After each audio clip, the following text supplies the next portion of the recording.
Ready to go? Oh. Hello. Oh wait, it says 11:59 here, so I was just wondering how formal we were going to be. Hello. This is a panel for the Indie Mix, MIX, the Media Indie Exchange, which is this guy's show here. It's your show, isn't it? Yeah? It's his show. The Media Indie Exchange does events, kind of curates collections of independent video games and puts them at various interesting places and events in the video game industry. And we're here with an indie showcase at EVO. It's on the floor in the corner by the wall where you can play a whole bunch of weird games that are not fighting games but are still really good. I'm Tim Rogers, and I am the founder and director of a studio called Action Button Entertainment. We're making a game called Video Ball. It is a competitive game about shooting projectiles at balls and pushing them into your opponent's goals and shooting your opponents to destabilize them. And I think there's a whole lot of strategy in it, even though it involves just one button. I like the game a lot, and I would like to give everybody else an opportunity to go down the line and just summarize what you're doing, what your game is, what's cool about it. What do you think? All right, I'm Giles Schrubb. I'm here as part of the NYU Game Center's show booth. So we're showing 2 different games every day. Mine is called Sumer. It is a digital board game with platforming elements. So it's kind of a unique combination of the strategy of modern European style board games, along with action, video game elements. Hi, I'm Uni, and I'm here as one of the Mix indie developers. I'm making a game called Bad Blood. It's a 1-versus-1 sort of hide and seek game where you are trying to find the other person or your opponent in a field of tall grass and kill them before they find and kill you.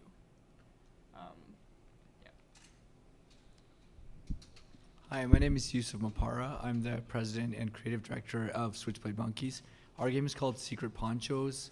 It's like a weird type of fighting game we made up.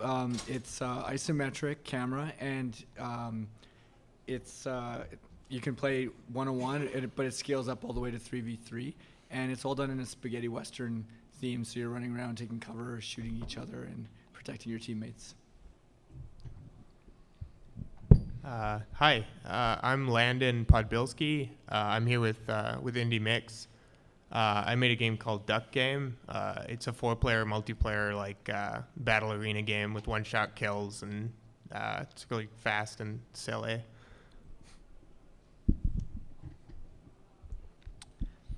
Oh, all right. I already said my game's Video Ball. I like Video Ball a lot. I'd just like to reiterate that. So I guess we're all makers of indie games, and I've been to a lot of panels and talks at many conferences where the topic was, what is an indie game? And strangely enough, nobody seems to have gotten tired of that topic yet, and everybody always has a really different answer. So I think it would be, we might as well address it here. What does everybody here think an indie game is? What qualifies something as indie? I think an indie game is when you want to make something and you have an idea, and the reason you're making it is because you have a grand design, or you just want to you have a game you like and you want to make something that's cool like that game, right? And you don't have somebody saying this is what you should make, or this is where the money is, or what's marketable, right? Everything you're doing is your decision. I don't think it matters how big your team is, as long as everybody on the team is really dedicated to the same vision and wants the same thing, right? It's all about making something you want to make. Yeah, I agree with that. I think that it's when you want to make a game so bad that you want to make a game more than you want to make money. So you're willing to put your own kind of butt on the line and time, and you just want, you kind of, you and your team just invest to make your own game. And that's I think the driving that's the common thread I see, that passion between all indie devs is their game comes first, and they need to make it. Yeah, I don't know if like the amount of money that goes in or out of a game has anything to do with its indiness. But I think it's definitely like you're right in that. I think if the developers are just like so excited to talk about it and so excited to get it out there above like to a point where it's like it doesn't even matter if like the recession that they get doesn't make a huge impact or change to what they're working on. Right. It's mostly like I'm sure the vision develops over time, but actually it's mostly a very personal goal or motive for creating that game rather than like any external forces that might come while developing. Yeah, I think. Yeah, it's tough. I mean, I feel like you could come up with like counter arguments to almost all these things. I think like it's kind of partly an aesthetic thing. Like indie is like a category on Steam, and that's kind of weird because the other categories are like action and RPG and stuff. But it actually can communicate the kind of experience you're gonna get. Like it is more personally driven, like from a creative perspective. Because there's kind of also a AAA like aesthetic, and like there are games that break that. And there are games that break the like what you'd expect from an indie aesthetic, but it kind of does give you like a guideline toward the type of thing you're going to be expecting. Yeah, I don't know. It's a weird question, right? Like there's not a great answer to it, I think, which is why people keep talking about it even Yeah. now. Even people like me who don't really want to talk about it, like I just asked it on purpose. So it's like, Yeah. I don't know, I still think about it. It's like, do I want to be an indie game developer? Is my game indie? Is that a bad thing? Do you ever feel bad that your game is indie? Does anybody else? I didn't mean to say anybody else. I meant to say, does anybody? No. Does anybody ever feel that way? I mean, yeah, a lot of what it means to me is like no one's paying me to do it. Which like kind of sucks because like, well, you need to make a living. But so like now with our game, we're looking into getting publishers, and it's like, well, is the game not going to be indie anymore once it gets a publisher? Probably not, because there's things like Indie Fund that are publishers for indie games. So that's not exactly what it is, but yeah, it's like you're probably not making it at a company with a salary. It's like it's part of it, but yeah, I don't know. I don't think like you should think about whether or not it's bad to be indie though, just because like I mean, whether or not you are, right? Like say something came up and suddenly you're getting paid like millions of dollars to make the game you always wanted to make, and it's not indie anymore, right? Like that would be cool too, as long as like it's still what you want, right? Yeah, but that goes back to like, is it still indie? Probably if you're not getting paid at $1 million? like millions of dollar budget. But like, is that like what the is the dividing line that like someone's paying you X amount of money? I feel right? like it's such a semantic. I feel like it's hard. Like I guess if you have a team of like 200 people, I feel like a team of 200 people could be indie somehow. It's just like it's really hard for 200 people to have the same mind space and like the same vision for a game. It's because usually when 200 people are on it, right? A lot of people are doing a lot of different jobs and like little parts, and there's like a couple people with the grand design, but everybody else is sort of following along because it's hard to manage that many people otherwise, right? Yeah, I feel like it's to do with budget. It's to do with team size. It's like a gray area, and like you can't draw a line. But it's also not really something I think about. Like I guess I'll say I'm an indie developer, but I don't care that much. Weirdly though, even though I'm working alone on my game, I never really thought of myself as an indie developer because I'm like using tools and stuff that's already been like established and just like Unity I'm using, and like all the code that I learned from school. So I feel like it doesn't seem like a solo job ever or anything, or it doesn't seem like it's apart from the AAA industry, or like I just never thought of myself as an indie developer. I'm not sure why. Right. The two of us are also from like a university Yeah. where we learn. So like, does that mean you're not an indie if you're a student? Like it's a third category. I don't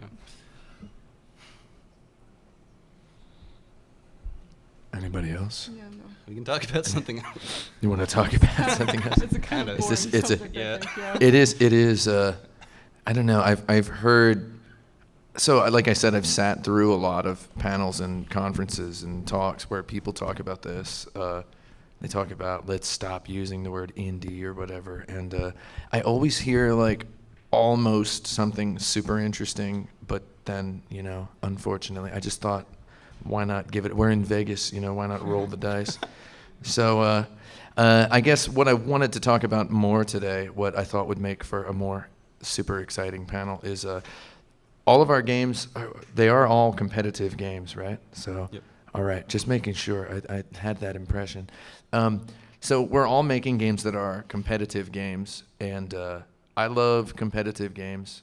And I don't know, I was on some Giant Bomb stream recently with Video Ball, and Giant Bomb is maybe you guys have heard of it. It's like a big website where they get a lot of millions of people watching them, I don't know, drink beer and yell at video games, and it's pretty cool. But Jeff Gerstmann is on there. He's like, you guys are making these multiplayer local games. Aren't there like too many of these? Why are there so many of them nowadays? And it's like, my answer might have been a little bit flippant and maybe mean, because I was like, well, I mean, why not have a whole bunch of them? I don't know. You can just play different ones. But the bigger question there, you don't have to play the same one all the time. You can have a different one, and you can make a decathlon out of them. I don't know. Like, you can just make your own rules, man. Party on your own terms, etc. But I was like, so the big question is, why are we making competitive games? What is it specifically about competitive games? Because truly, there are kind of a lot of them now coming out of indie. I mean, and all of ours fit that criteria. So, shall we talk about that? Yeah, I mean, the reason I started was because basically I started making video games at game jams, which are like basically events where you get together with people and you make a game in like 2 days. And I didn't know how to design or program AI, so I was like, well, it'd be a lot easier if I just had 2 people playing each other, because then like that's inherently interesting, because people will surprise each other, and we'll think up new strategies, and we'll like test the system, whereas an AI just does what you program it to do. So I kind of fell backwards into it. But I think that's held true. Like, ultimately, it's the same way people have been playing any game together for like thousands of years, right? Like board games and sports and all that kind of thing. Like, people are just interesting and surprising. And, there are totally single player systems and puzzle systems and stuff that are enjoyable, and there's nothing wrong with that. But like, there's just something inherently interesting about playing with another person because they can surprise you. Yeah, I mean, human beings are like super unpredictable and like unique in their way of like solving a problem, especially under like mental duress or like fear for their own survival. So I feel like definitely creates like a really every round is kind of unique in that way. And I think it's always really interesting because it's impossible to be like objectively better than like smarter and like able to outwit another person in a situation. So I think for at least my game is it's more about kind of like it's a mind game kind of game where you're trying to get the other person to attack first. So yeah, I think it's really interesting the amount of passion like people have, and like they come by the thousands to conventions like this to kind of test each other and this ability to like best each other in a really totally weird situations. So I think I was really interested by that extreme passion where people are driven to like yell and like scream when they're looking at a screen that does not affect them personally. Yeah, so I think that's why I'm really interested in games that are competitive. Yeah. I just love playing competitive games. The way I game is, I get one game that I really like, and I'll just play it and play it and play it for like 6 months or 2 years or something until I'm like, it's just like when you play a competitive game, you can just keep getting better and better and better.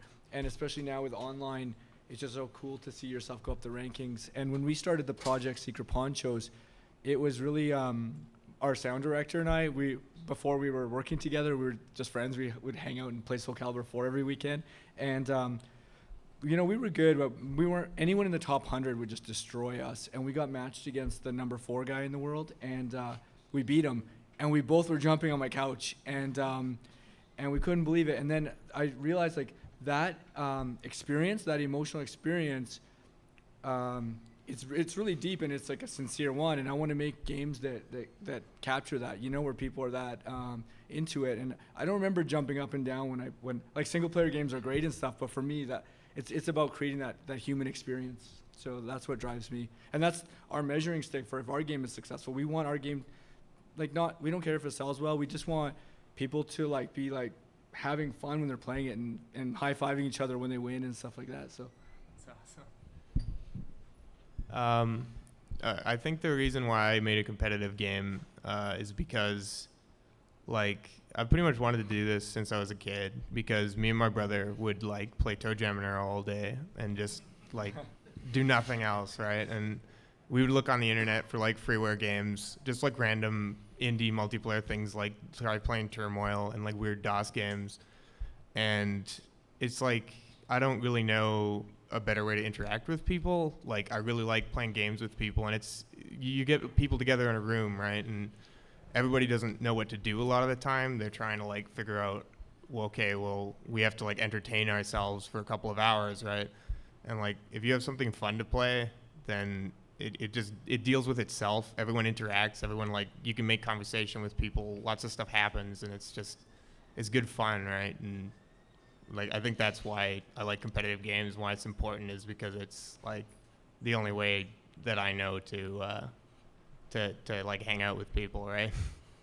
Right. Like, there's also the idea of just a community. Like, people talk about a fighting games community probably more than about any other kind of game community. I think it's because, like, to play fighting games, you're pretty much always in a room with people, and like, you develop relationships with them over time. And everyone, there's like power rankings and stuff, and it's because they're competitive and you have to be in the same place that you develop that kind of thing, and that's just not really something that other games lend themselves to nearly as well. Well, I know with our game, Video Ball, we play it at my house in Oakland, California, and for a while, for about the first year we were working on it, I should say we've been working on it for 2 years, which is kind of ridiculous when, if you look at a screenshot of it, you might not be able to believe that took 2 years to make. But trust me, it did. So, we had people just coming over. I invited, for the whole first year, every Sunday, anybody who could see my Twitter was in the Oakland, California area was allowed to come over to my house and play the game. And we had 15, 20 people just crammed in my living room all day, every Sunday. And it was great. And, I mean, we had, for lack of a better term, we had a Video Ball community. Like, that was just these people that kept coming over as we tweaked and balanced the game. And I figure that's how a community starts for a multiplayer game, or for a competitive game, is just people getting together in the same place and playing it. And I guess it's an event like EVO that turns a fighting game community into, just kind of crams it into one place at one time instead of being all spread out. I don't really know what I'm saying, but what you're saying about a community, it's I mean, just 2 players playing Street Fighter, is that a community? Well, yeah, I mean, it's a little one, but if they play every day and regularly, so I'm personally making a competitive game because I really like sports. You might look at me and not think I like sports, but trust me, I do. I like sports. I wanted to make a sport, a game that was more, just had kind of a crystallization of all the rules of my favorite sports, with none of the bad design. Not that too many sports are that badly designed, but I mean, there's bad stuff. There's a lot of cruft in the design of sports that is there to account for people having human bodies and kind of getting in each other's way and accidentally touching each other's body parts, and in a way that's not fair. So with video ball, we've got just perfect ice cold mathematical representations. So what I'm saying is, I wanted to make a competitive game because I was never able to play any sports, and now I am. So Do you need a hug? maybe later. But so as I alluded to, we tuned and balanced video ball for a year, and it sure took a long time. And if I were a AAA game developer, or if I had a team larger than 3 people, I would have wanted to just get the game out there. And from the very first prototype playtest we did. So what I want to talk about playtesting, your competitive game. The very first prototype playtest we did, everyone in the room, and I have like a video recording of it, like 6 hours. Everyone in the room is like, just put this out, man. Just release this. Like, can you just release this? Like, me and Brent Porter worked on the first prototype of video ball for, I think it was 8 hours. It was like a day. It was like less than a day. And we're like, yeah, we're going to get some people together and play this. And everyone was like, oh, can I have this? Can I have this in my house? But meanwhile, I'm just like, my brain is just thunderstorming with, oh, this is completely wrong, and this needs to be like this. And everybody's just like, oh, just release it, man. Just put it out. Just put it out. And now it's 2 years later, and it's still not out, but it's done. So what I want to say is, how is your game? How does it get done? Who play tests it? What's that whole process like? Because for me, these competitive games, and I will knock off a prototype of a competitive game in like 4 hours, and I'll be like, yeah, this is really cool. And I'll be playing it with a keyboard with 2 hands. I know Porter does the same thing all the time. And, I'll just be like, I make like QW and OP are the players. And I'm just like, yeah, this is really cool. I could make this into a game. This is great. And then I don't. Yeah. So what I'm saying, sorry, I have like a fever of like 102 right now.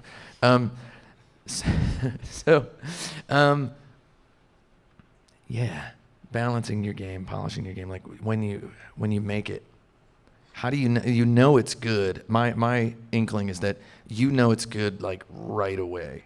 Like it goes from nothing to, this is a pretty good competitive game worth exploring in a very short period of time. But what happens after that? Like, what was that process like for all of you guys? Yeah, I think it's actually like pretty easy to make something fun that's competitive. Like you said, like you can knock Yeah. a fun competitive game in like a day. Yeah, and you were saying you made a competitive game because you didn't want to make AI. Right. Yeah. Yeah, because humans are the most. An imaginary human is like the best artificial intelligence because you don't know what they're gonna do. Right. But it's hard. What's hard though, and what takes a long time, is like basically making it actually interesting and making it polished. So, the reason you probably didn't really, I don't know, but the reason I wouldn't release the prototypes that I would make in 2 days is because they don't look good enough, like they're professional. And because you don't know, like, because you've only been playing it for 2 days, you don't actually know that it's worth people's time. Like, if someone played this game for a week, would they break it? So working out all those little things, I think that's what takes a lot of time. Plus, there's always stuff like you just want to add more things, and then every thing multiplies exponentially your development time. But yeah, it's unbelievable like how much of the like core of the game gets finished how quickly, and then the rest of it is just like figuring out little things, and that takes forever. It's like 100 times more the time. Yeah, definitely. I think the game that I'm Bad Blood has a lot of a huge possibility space because it's just really, really dependent on what that person wants to do in that moment. So there's a lot of ways that one person can find and kill the other. So playtesting is almost like not as useful as like sort of a game based on like multiple systems, because everyone, depending on their mood at that day, they would like react differently. So I think what I chose to focus on in the sort of latter part of development was just like style. I just wanted like whatever happens until the end of the game, until somebody wins. I want when they win for it to feel good. So I think I did a lot of like visual communication, I guess tweaking, as well as making sure that moving around in the fields feel great, and people know what they should do in a certain situation, and people know where the clues are. So yeah, I think it was a lot more, I guess, making sure that people are seeing correctly what's happening instead of kind of forcing people to play a certain way so that it's fun. Because I actually tried that for a while, and then I had to like give up that greed because I was never gonna be able to tell everyone in the world who plays this how to play it correctly, and there is no way to play correctly. So I think that's one of the strengths. So I think for my, I guess, latter end of development, I was just more focused on communicating clearly, visually, and through game feel, how to play this game so it feels good. With our game, we quickly learned that what we think we know is a very small piece of the puzzle. Like, so, I designed all the characters very carefully and tried to make sure they were balanced, and technical design and Excel charts about DPS and all that kind of stuff. And what we realized, the biggest lesson we learned was that the character, you can't balance a character that way, because a character is really, it's just a shell. It's a player is going to pilot that character, and so the real thing that you need to balance is the shell plus the player. That's the character, and every human being's different, and they're gonna drive that character way different than you ever thought they are. So what we learned was we can't design in a bubble. We need to actually get it in the hands of players and see what they're doing, like what they can do with it. So and then from there we do our balancing, and and we, all of our expectations are always consistently wrong. So we just we know that it's an iterative process. We made this character, the deserter, and he's a slow guy, and he runs around, and he's got some strengths and weaknesses. And I remember we were out of money, and we desperately needed it publishing at some point, so we sent it to a publisher. And I remember they gave feedback that like, oh, this guy's so slow, he's basically unusable, he's underpowered. And when we put our game, the solution for our money thing was we put our game on early access. And when we did that, the early access community actually found that character was overpowered, And so there's such extremes that you see. So really the key for our balancing and our iterative process is we get a community involved early, and we just see a wide range of players and how they pilot this stuff, and then balance based on that. With my games, like kind of the reason I got into game development in the first place is because I think I was always playing games and being like, why can't I do this thing? Like, I wish this game that I really like had this too. So like my iterative process is kind of like I just make something, and then if I have fun with it, then I start thinking like, oh man, like I should add this and that, and then I could do this, and like it starts to become like playing and developing at the same time, where I get bored with it, and then I come up with another thing that I want it to have, right? That would make it cool again. So like it's a weird process, because it ends up obviously with a lot of games where I'll start creating something, and then I'll be like, oh, I kind of like the game that I'm basing this on better, so I'm just going to go play that instead. Or like I just get sick of like playing the game that I'm making, and I stop. With Duck Game, it worked out pretty well because I really like platformers, so I was able to make it like, oh, I'm just going to make a type platformer with levels to like run around, right? And then, oh, well, it can have guns, and then it can have guns that do other things, and then it can have in between stuff. It's like this, like my attention, every time my attention wavers, I add something to my game to bring it back, and then if it ever gets done, it gets done. Like the only reason Duck Game got finished is because I think I got distracted with it long enough that I could step back and look at it and say, this is actually kind of almost done now. I can do the part of finishing it, right? And then all that's left is you got to polish it, obviously, and then do things like online multiplayer and like details you'd never consider adding to your game unless you were thinking, okay, well, I better make this good for lots of people now, right? Because it's not just for me anymore.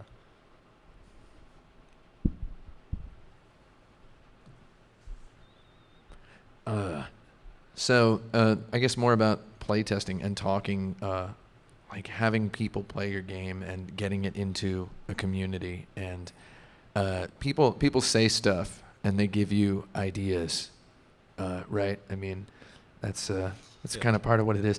I think that's actually a large part of the indie aesthetic is if you're making an indie game, if you're making a game that does not look like Gears of War, probably everybody who comes over to your house and plays it is gonna have some idea for how to make it better.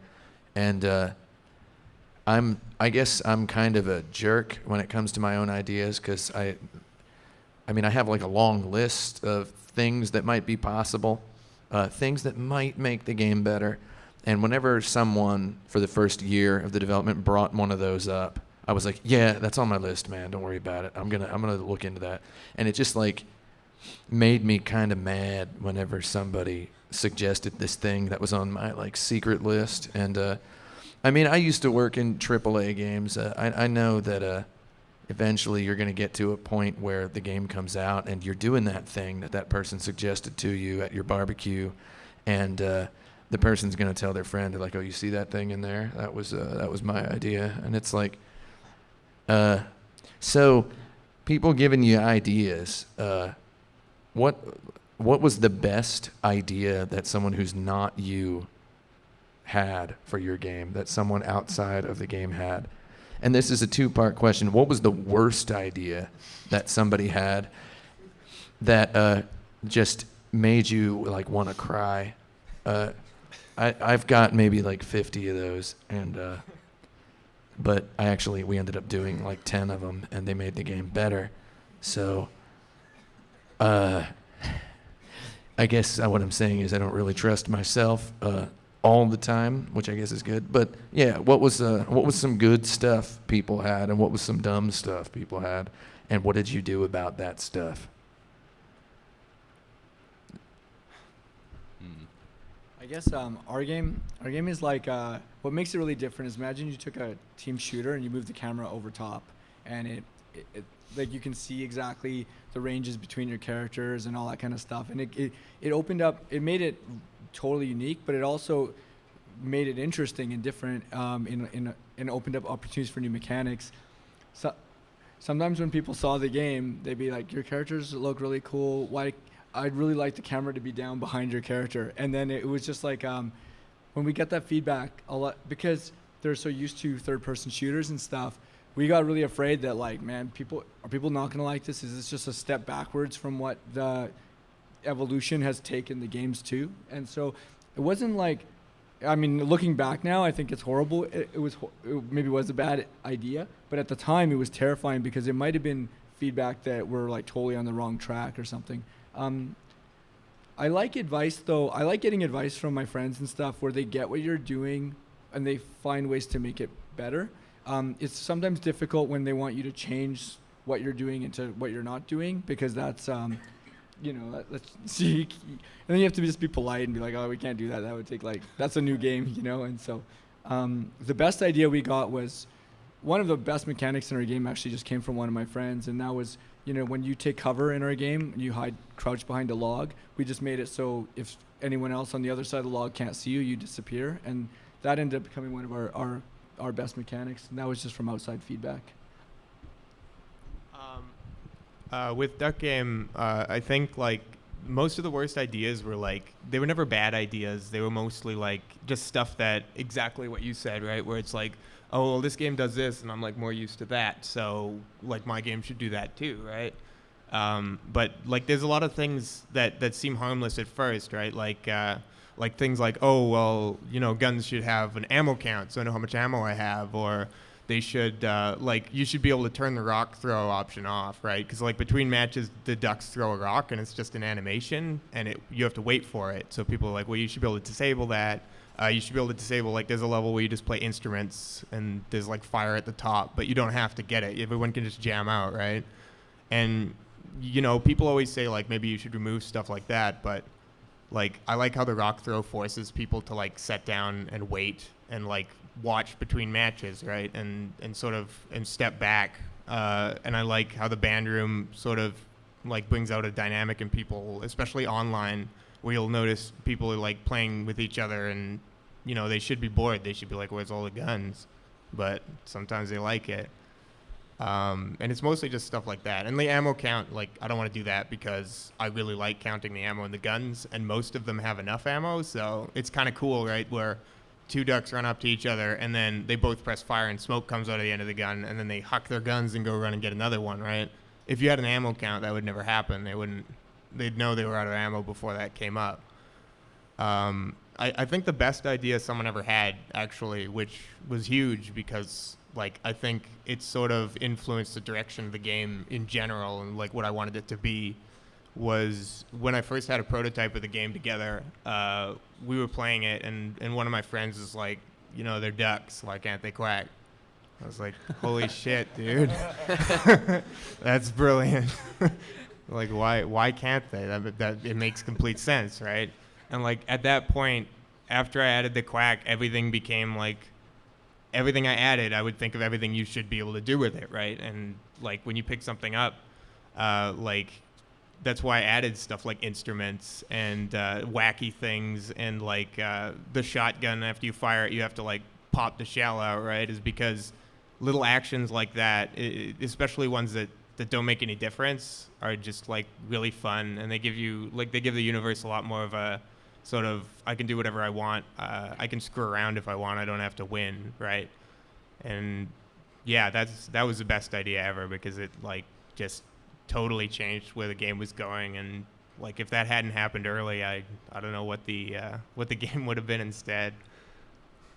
I think I wanted to add one thing. I think when someone gives you ideas, there's sometimes they give you negative feedback about something, and you have to think, they'll take something that makes your game unique and they'll call it out. And any feature that you make that's really unique and different from other games, sometimes it'll get called out as there's something wrong with this because it's different, you know? And then sometimes when people call out something that's bad, they give you feedback too, and that feedback looks very similar. So your job as a developer is to try and figure out, are they calling it out just because it's different and that might be a good thing, or is there something wrong with it? So even though you're getting the feedback, you have to interpret, and the two interpretations are very extreme, and you just want to make a good game. So it's a very scary decision to make if you ignore the feedback or implement it.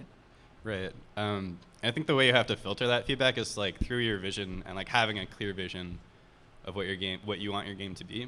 So, like, for us, our game is called Sumer because it's set in ancient Sumer, and, like, having it be in that time period and, like, bringing that, like, mythology out and the history out is really important to us. So, like, the worst idea we've had is to, like, set it in Atlantis or Space Egypt. So, like, that's not what our game is. But, like, conversely, one of the best ideas we've had was to add a double jump to our game. So basically, in our game, you're like looking at a ziggurat from the side, and you're platforming up the different levels of it. And we always said, like, our game is a mix of strategy and skill. But the best way to platform up was just to, like, mash the button as fast as possible. So it didn't have that skill element. So we added a double jump that, like, if you mash or if you, like, do it too late, you'll lose a lot of time. But if you, like, do it at the right time, you'll be able to go up 2 floors much faster than someone just doing the regular jump. So, like, because we were able to see, like, oh, we really want our game to actually have skill in it, and this element of it doesn't right now, we could look at that bit of feedback and be like, yeah, that's actually a good idea. Yeah, I got a lot of feedback, I think, on the controls of the game. And because from the game, I wanted to be sort of the controllers, I kind of wanted to be sort of like an extension of people's muscles. So they could just do what they really want to do, and then for the thing to not stop them from doing it. And I think a lot of the good feedback are people going like, this feels weird, or like, this feels like this should be like this way. And the faculty at our school, like Frank Lance, Charles Pratt, Benefati, they were like, they all gave like very different ideas of what they feel the control should be like. And I think I just kind of used a lot of that feedback to kind of create the control that I wanted. Because attacking in my game has to be very deliberate. I didn't want people to just like mash A and then somehow get the kill. I wanted to be like, okay, I'm gonna make this kill, so I'm gonna like charge up and then go. And for most people that wasn't like intuitive, that they had to charge up on like a very simple attack. But I think it got to a good place. I think it's not the worst idea I've gotten, but I get a lot of people being like, "Are you gonna make this an online game?" And the thing is, it's beyond my technical limits, being that I have to I don't really know how to code network programs. But also it would be a very different game because my game's like a split screen and you are supposed to kind of, depending on where the other player is in relation to yourself, make a decision. So it was very important that your opponent is right beside you. So it's a feedback that I get the most is why don't you make this an online game? But it's always the one that I'm always very tempted to go towards, but I always just shut it down because I know it would be a completely different game and I would have to rethink everything over. So yeah, that's the sort of playtest feedbacks that I've gotten. So I'm thinking through all the. I thought that I would ask this question and then pick through the garbage of all the amazing and terrible suggestions I've gotten on Video Ball, but it's just impossible to think about because our game has no metaphor. It is triangles. It is chevrons that shoot triangles at circles and push the circles into goals. The game is. It's not it's like when you buy a Video Ball. In my opinion, you are buying a piece of sporting goods equipment. That sounds really pretentious, but I can back it up. So it's like you're buying a sport. You're not buying a game about a sport. There's no characters. There's no metaphor. So it all has to be very designer controlled. It has to be very authoritatively designed, and it has to be confident in its presentation before people stop saying, well, what if it was a twin stick controls? What if it was car driving controls? What if the bullets bounced? And it's well, they're not actually things. They're not representing anything. It's all, everything is what it is. Every projectile is both offensive and defensive. No information is hidden. Everything is. It's just a game about. It's a sport, It's about being legible and everything being visible. So, I've gotten a lot of compliments that helped. People saying this should be a little bit slower, this should be a little bit faster. But, man, it was really infuriating to work on for as long as we did because I just couldn't tell anymore past a certain point what was a great idea and what was a terrible idea, and I just had to trust myself, I guess. What do you think makes it a sport? Because I know Ramiro Corbetta talks about Hoker this way. He says this is a sport, it's not a game. Yeah, or it's a game that is a sport. Yeah. I like that guy. But yeah, he's a good guy. Yeah. Anyway, why do you not think of it as a game, but rather think of it as a sport? Well, I don't know. I guess it is I don't know. I feel like game, and this is just getting into semantics, but the word game is loaded with. There's a user experience. There's a presentation. There's maybe not a narrative, but there's a. Ryu and Ken had the same master. There's stuff like that. Street Fighter at its core is a game about interesting decisions. I hate that interesting decisions phrase, but it's But Ryu and Ken are also characters who had the same master. That's why they're slightly similar, but one of them's kick knocks the enemy down, and the other one's kick can hit multiple times. Just because that's their personalities, and you can project their personalities into yourself and your personalities into them. And I feel like when we say game, we mean something that has a personality. Does that make sense? Does that sound completely controversial? Like a game has. There are abstract games though, right? Yeah. Chess is a game. Like what? Like chess? Yeah. Yeah, chess is a game. Or checkers, probably better. Chess actually has more of a narrative. Yeah, chess has. Checkers is just circles, jumping over circles. God, I love on checkers. Squares, I love checkers so much. But it's a game. Yeah. I think we can agree that. Yeah. It's checkers is a game. I guess. So okay, when I think sport, I'm thinking like some element of athleticism, right? And by element of athleticism, there's this finickiness that it can be chance. It can be a chance approaching a miracle, or it can also be just extreme laser focused, Michael Jordan shooting 1,000 free throws every day kind of skill. Like in video ball, we have these projectiles that are triangles, and the ball is a circle, and wherever the triangle hits the circle, like whatever point on the triangle meets the circle, that's where it's going to push from. So, and you're aiming with the analog stick, and it's all extremely precise. The faster you're moving, the faster your projectile goes, the harder it hits. The longer you hold the button, the bigger your projectile, the more force it applies.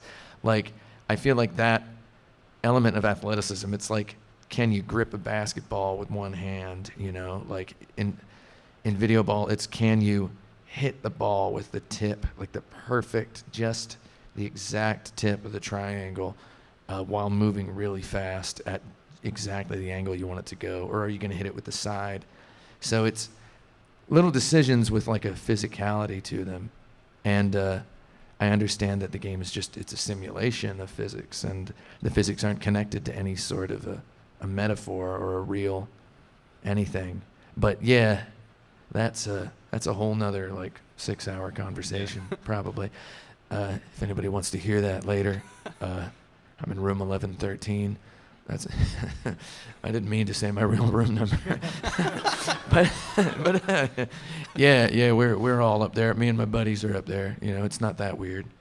Come on up and play video. And anyway, yeah, we got a lot of suggestions about video ball, and that's the end of that story. Okay, so the next thing I wanted to ask is what's the ideal environment for playing your game? And I'm guessing it's these are all of Secret Ponchos is online, right? Yeah, it's an online competitive game. Okay, so every other game is here is not online, right? Is that true?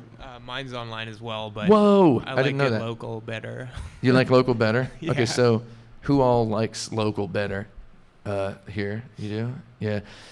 Yeah, all right. You do as well. Okay, that's good. I mean, so what's the ideal environment for playing your game? Like what? I think video ball is cool in a sofa and just a big room with a bunch of people standing around. But I also think it would be cool in like a basketball court. Like imagine a TV the size of a basketball floor, and you've got like the players are in boxes, like managers like boxes, and then the audience is just this full arena. I think that would be really cool. So what does anybody else think? Does anybody else have any weird dreams like that about your game getting huge? I just wanted to say something just related to like the result of the like who likes it online, who likes it local thing. Just that it totally makes sense because like I never have anybody to play my game with. There's nobody around. Like you have to get people together, right? You have to get 4 people together to play a game like that, and like I think for a game like mine, that's the ideal environment, like, is being in front of a TV with 4 people on a couch, right? But, like, that's why I love these shows so much, is because I can come here and there is, like, endless amounts of people to just come and sit down with and play the game with, right?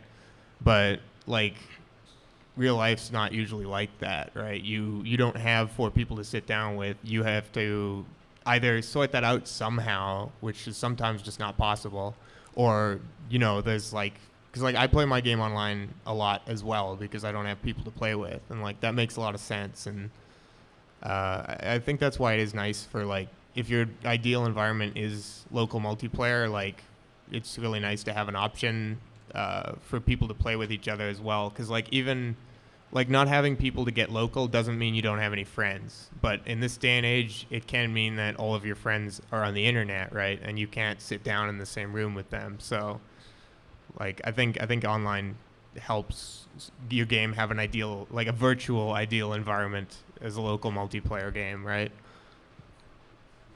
I like, I like having my own full screen TV. So, and I like online when I can, like you said, I have access to like random players and a lot of them, and some of them are really good, and it's always a surprise. So I like that aspect of online.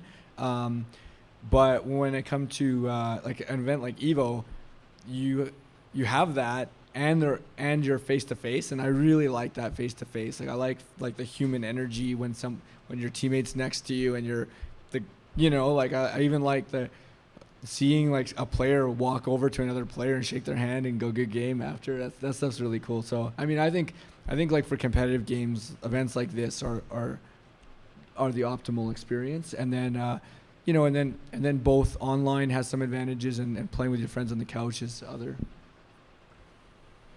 Yeah, I think public in general is a good place for like competitive games, 'cause especially if like sportsmanship is involved.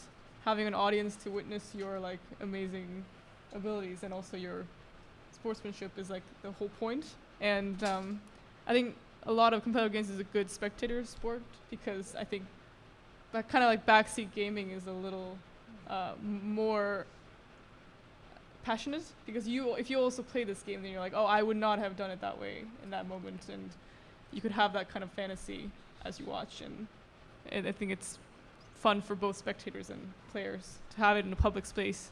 But I think living room is also a good place, because you can yell a lot and like trash talk, and it won't be a bad thing, because you're among friends. You can just no actual feelings will be hurt. And, Yeah, for Sumer, I think there's two actually. Like one, I would love to see it on like basically at EVO, like on a giant screen with like tons of people who are all like into it. Partly because we have like the game is set in this like ziggurat, and there's sort of this feeling of like grandiosity, and we sort of tried to promote that and like the aesthetic of it. So we want to make it feel like a big place. And when you just play it on like a laptop screen, it doesn't really have that same sense of place. But like when we put it up on a projector or something, you get that. And then I think one of the things that is unique about our game is it's designed to be played like a board game, in that you like play a game of it and it takes like 45 minutes for like the full version, and then like you've played one game of it. So in like a fighting game, you play like several rounds, or in there are other games like Gauntlet or something where you have like a 10-hour campaign. But Sumer is designed to be played in like a session that's long enough to have like a complete experience, but like is not so long that you can't finish it in a sitting. So I think because of that, it would one of the ideal settings for Sumer is to play it that way. Like, oh, we're just like hanging out for an evening, let's play like a game of Sumer. We're actually working on our next game right now, which is very much designed around backseat gaming. So with Video Ball, there's no positions in the players. It's a 2-on-2 sport. So you'll get a lot of people in the room like coming up behind the sofa and like crouching down and being like, don't you see that they're doing this every time you do this? Like, and it's like, why don't you stop doing that, right? Like, aren't you looking at this? Like, seriously, man. We get a lot of that, and I just think that's like the coolest thing. So we're doing a game now that has a lot of like an extreme amount of hidden information, but on one screen. And we just did a play test recently, and it just blew my mind to hear the three other people in the room like crouching down and being like, look, I saw him go in that door with the football. He's in there, man. The football is what we call one of the items in the game. So I saw him go in there with the football. He's in there, man. Like he's not coming out. Like he went in there like 30 seconds ago. Like I'm like, yeah, this is so cool. This is like exactly just I love that stuff. So in other words, the ideal environment for that game is like an esports arena where you have like a giant soundproof box with 2 players, but like 8 coaches. I think like a whole bunch, everybody's like tasked with looking at a specific thing. And they can like swap out and play as well, like switch controllers. Yeah, I love that. So I guess we're getting close to the end here. So I had a couple I wanted to do like a free association thing. Like just tell me 5 things, games, movies, music, whatever, that are in your game that are like, that really got in there and exerted their influence over your game. I would say Video Ball's got oh no. See, I didn't even do it myself. NBA Jam Tournament Edition. Checkers. Oh, I love checkers so much. NBA Jam Tournament Edition. Checkers. 1980s Japanese idol pop music. Oh no. football. There's definitely football in there. And I don't know what the fifth one is. What's the fifth one? Super Mario Brothers 3. Definitely Super Mario Brothers 3. That's it. That's 5 things. Cool. What else? Anybody else want to try this? Our game is based on a game called Mule, which is from like 1983. And Mule rules. I like Mule. Mule is like maybe the best game ever made. But like no one's made a game like it for some reason ever again. So we're like, maybe we should do that. So Mule, Agricola, and other like worker placement board games. Goats. Goats are a big part of our game. Like obviously like Sumerian art.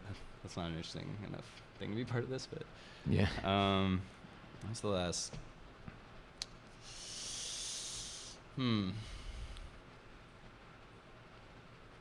I don't know. Like an auction. We like really like the auction is like the core of our game, kind of. I don't know. Yeah. This really old game called Rodent's Revenge. It's where you play a mouse and you're trying to trap the cats. I Yeah. love that game. I know that It's game. the best game. Minesweeper a bit. Bushido Blade, which actually Josh introduced me to a couple years ago. Tarantino movies. Which one specifically? If you had to pick just one. Just the bloody ones, I guess. Oh, there. I mean, I guess. So that the- leaves out Jackie Brown. Yeah, I Kill guess. Bill, Django,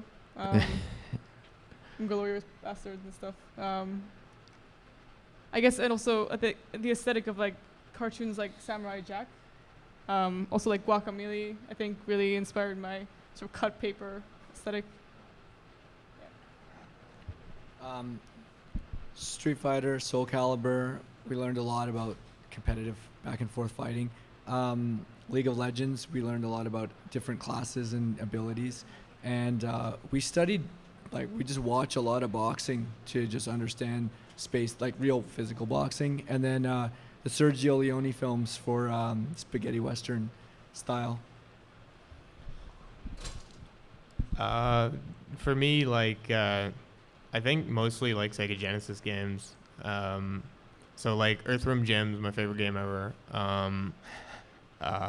James Pond 3 is a really bad game, but it was my Super Mario World, so That game rules. I like that game. Game's dirty as heck. it's so dirty. I love it. It's filthy.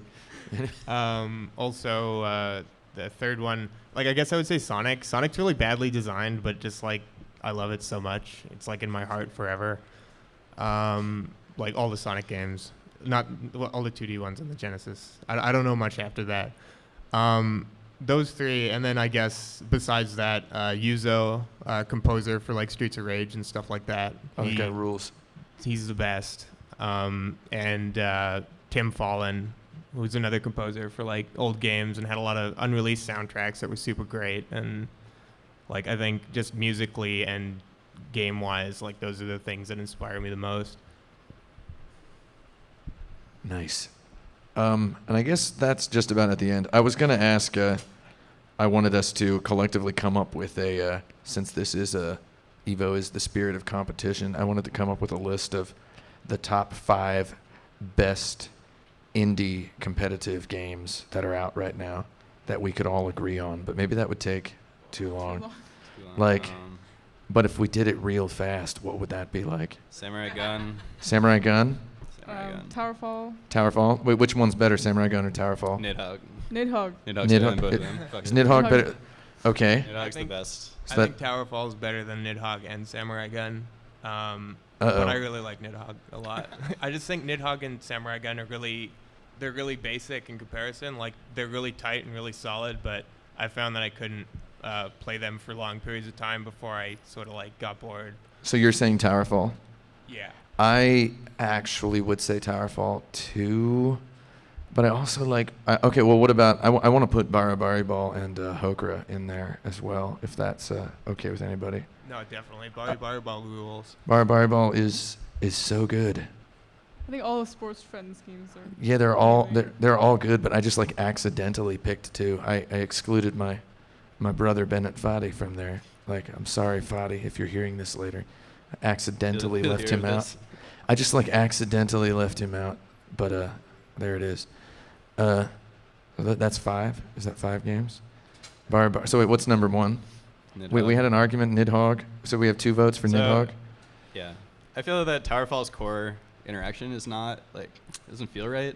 Whereas like Nidhogg's and Samurai Guns are like so tight and like so good that that's why they. I think beat that's Towerfall for I me. think it's cool to say that. I think you think it's like really cool that you think like Nidhogg and Samurai Gun is better than Towerfall. No. It's not. I've always said this. It's not. Oh. I think it's, This is also not cool. That's not even true. Oh it's man. not like it's being like a the hip hipster. answer to say. I feel like you think that liking Towerfall better is like No. less cool. Towerfall is pretty good. Towerfall's amazing. I would say Towerfall is the best, and it makes me really sad because I wish I could make a game that was that good. I would say Towerfall number 1. I would say Nidhogg number 2. I don't know what number. Oh God, no, I can't decide. Why did I suggest bad this question. exercise? Anybody else have anything to say here? What was your ranking? Either one of you guys. Yeah, I mean, I kind of agree with your list, like Towerfall, Nidhogg, and then I would put Samurai Gun and Bari Bari Ball, and then like the 5th one, I don't know yet. Hokra? You don't know Hokra? I know Hokra. Oh, I didn't yeah. like it as much as Bari Bari Ball. Oh. See, I mean, I would put Video Ball at number 1, but I'm just excluding any of the games that are on this panel because I know everybody else would put Video Ball at number 1 as well. So, Not really a fair question. I mean, obviously, right? I mean, but yeah. Oh man. So now I have to choose what I think Hokra or Bari Ball is better. I don't know. Maybe we should just leave this go. We had a good talk about Towerfall here. So Towerfall is the best. Everybody check it out. But more importantly, come check out the Indie Mix showcase here at EVO because we've got a whole bunch of cool games. And if you want to get rocked at Video Ball, we've got some guys ready to rock you. It's gonna be pretty gross how hard they're gonna rock you, but I don't know. I mean, just getting you ready. And I guess do we have time for audience questions or? Okay, I mean, who's got a question? Weird question specifically? What do you got? Okay, 2 quick questions. Okay, 1, what about Gang Beasts? Oh man, yeah. What about Gang Beasts? Gang Beasts is cool. Gang Beast is awesome in a different way though. It kind of makes me yeah. feel. Nidhogg's like you can get so good at Nidhogg. You can get good at Gang Beast, but like it's mostly just like really funny. It's probably the funniest game I've ever seen. Yeah. But 2, when are we going to see Indie EVO? Like next year, are we going to get like a duck game and all those games on the big screen? I you guys still up. Oh God, I guess I would love to see Video Ball be on some sort of a big screen because I love it and I think about it all day. But I'm actually trying to put together an event in Oakland, California for independent competitive games, some sort of a decathlon culminating in Video Ball, because if I'm paying thousands of dollars to rent a venue, I want to be up there. But I would love to see indie games at EVO. Like, what's the deal? Does anybody know any more about that than I do? No? I don't think so. Why isn't Towerfall an EVO event?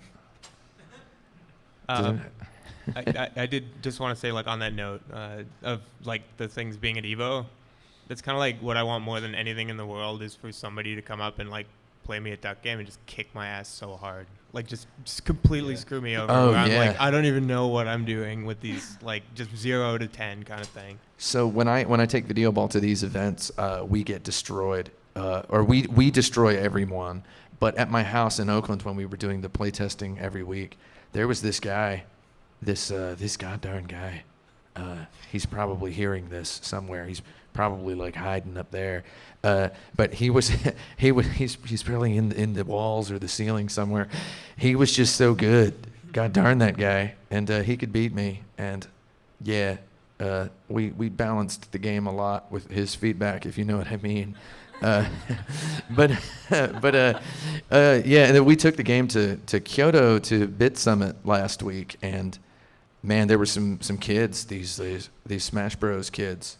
They call Smash Sumabura in Japan. They were Sumabura kids, and they almost beat me and my buddy. And that was the first time that ever happened, like in the space of a convention. So I'm excited about releasing this thing and becoming the worst player in the world at it. I can't wait for that. Yeah, I've actually experienced both sides of this. Last year at EVO, we had a game called Genesis, and like one guy came up and like was playing it a bunch, and eventually he like beat me. And this is a game like, I don't know, I was really good at this game, and it was pretty embarrassing like to lose this guy. But it was also really cool. I was like, oh man, like now I'm actually like really fired up. I want to get better. But then I beat Mark Essen at Nidhogg. So he was the guy who made Nidhogg. And that, like, the feeling of it from the other end was like, oh man, I'm the best Nidhogg player in the world. So like when somebody kicked your ass at your own game, do you kind of feel like it was some like cool battle or something, and they bested you, and it's like finally somebody who can take me, right? Like I need to train and get better. Like you can dive like at peace or something. Yeah. It was like an amazing display of like just like prodigal like talent. Like, I mean, I think that's the thing that, you know, like people in this room have is just like, it's not so much about the mechanics of the game as it is about just understanding how to beat someone and like how to understand games and like the mind games and stuff like that. Like that's like a generalized skill. Yeah. Oh, okay. Yeah, so it was just incredible to see that on display like with my own game.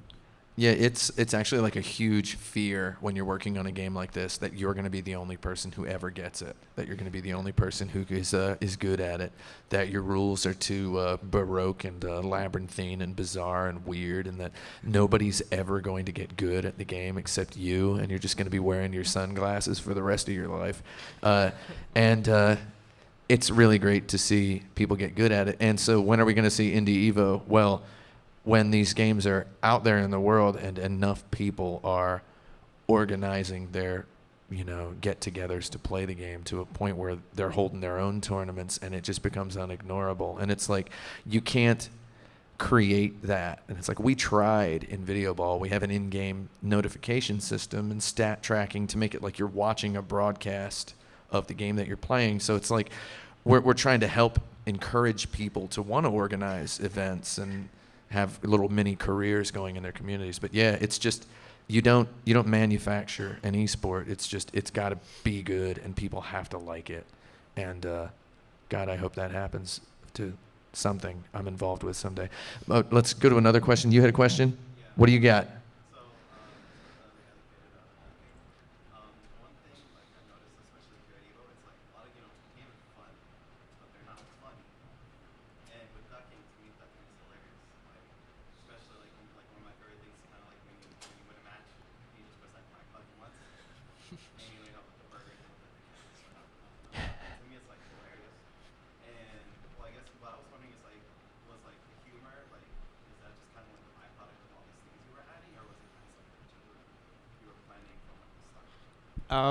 A lot of it became like sort of a byproduct for sure. Like where, I started to think I want this game to have a lot of little details, little things that don't matter, little things that do matter. And just out of that, like I added more and more things, and it started to get like the kills weren't interesting because you just go into slide mode and then like land on the ground, and that's how you were dead. And I was like, well, that's like, this would be better if it was like a ragdoll or something, right? And ragdolls are fun. And then, well, why can't you pick up a rag doll? Why can't you throw it around? Why can't you light it on fire, right? And it's like all these things come together, and then a lot of it was a byproduct of just wanting the game to be able to do a lot of stuff, and a lot of it was just out of sort of I wanted to offer a lot of opportunity for like prop comedy in the game, just because like especially playing it at a lot of shows, I found that I had to hold back when I was playing against people, and I wanted more stuff to screw around with while I was playing. So like stuff like that, right? If you can do some really screwed up kill by combining a bunch of things, or just like end the match in a draw by like killing yourself while you're holding somebody while they're netted, or like jumping into the volcano together, right? Like that stuff just came out of like, how can this be fun for people who aren't good at it, right? Like I want to have fun when I'm not trying to win.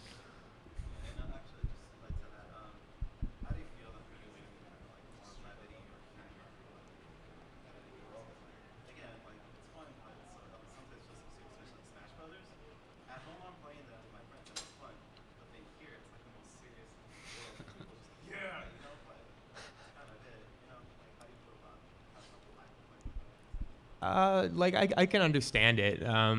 Like people get really into games, right? And like when I'm playing Duck Game like super seriously, I'm never laughing. I'm in it, right? I'm going, and like I can get how a lot of games don't ever get into that. Like I wish there were a lot more opportunities for silly things and like fighting games and things like that. But like at the end of the day, right? They're like a lot of them are like a shone down, perfectly shined like core gameplay playground, right? Where you just stick a bunch of button presses together and do something badass, right? So like there's never much room for comedy, although people do still like find ways, right, where you'll see like speedrunners and fighters who've got like little quirks that they do and like silly things they'll do with their character when they have a free moment. So like I feel like people still look for that kind of stuff even if it's not there. All right, and I think that's all we got, isn't it? Is that all we got? That's it? That's it. Thanks for checking us out. Come on by and look at the games. They're real good. Do you want to say something? Yeah, thanks for coming out. Check out these guys. They have amazing games, especially if you're into competitive games. Again, that's the Mix, the Media Indie Exchange booth. If anybody is staying for the Capcom panel, just stay in your seats. If you're leaving, please go out the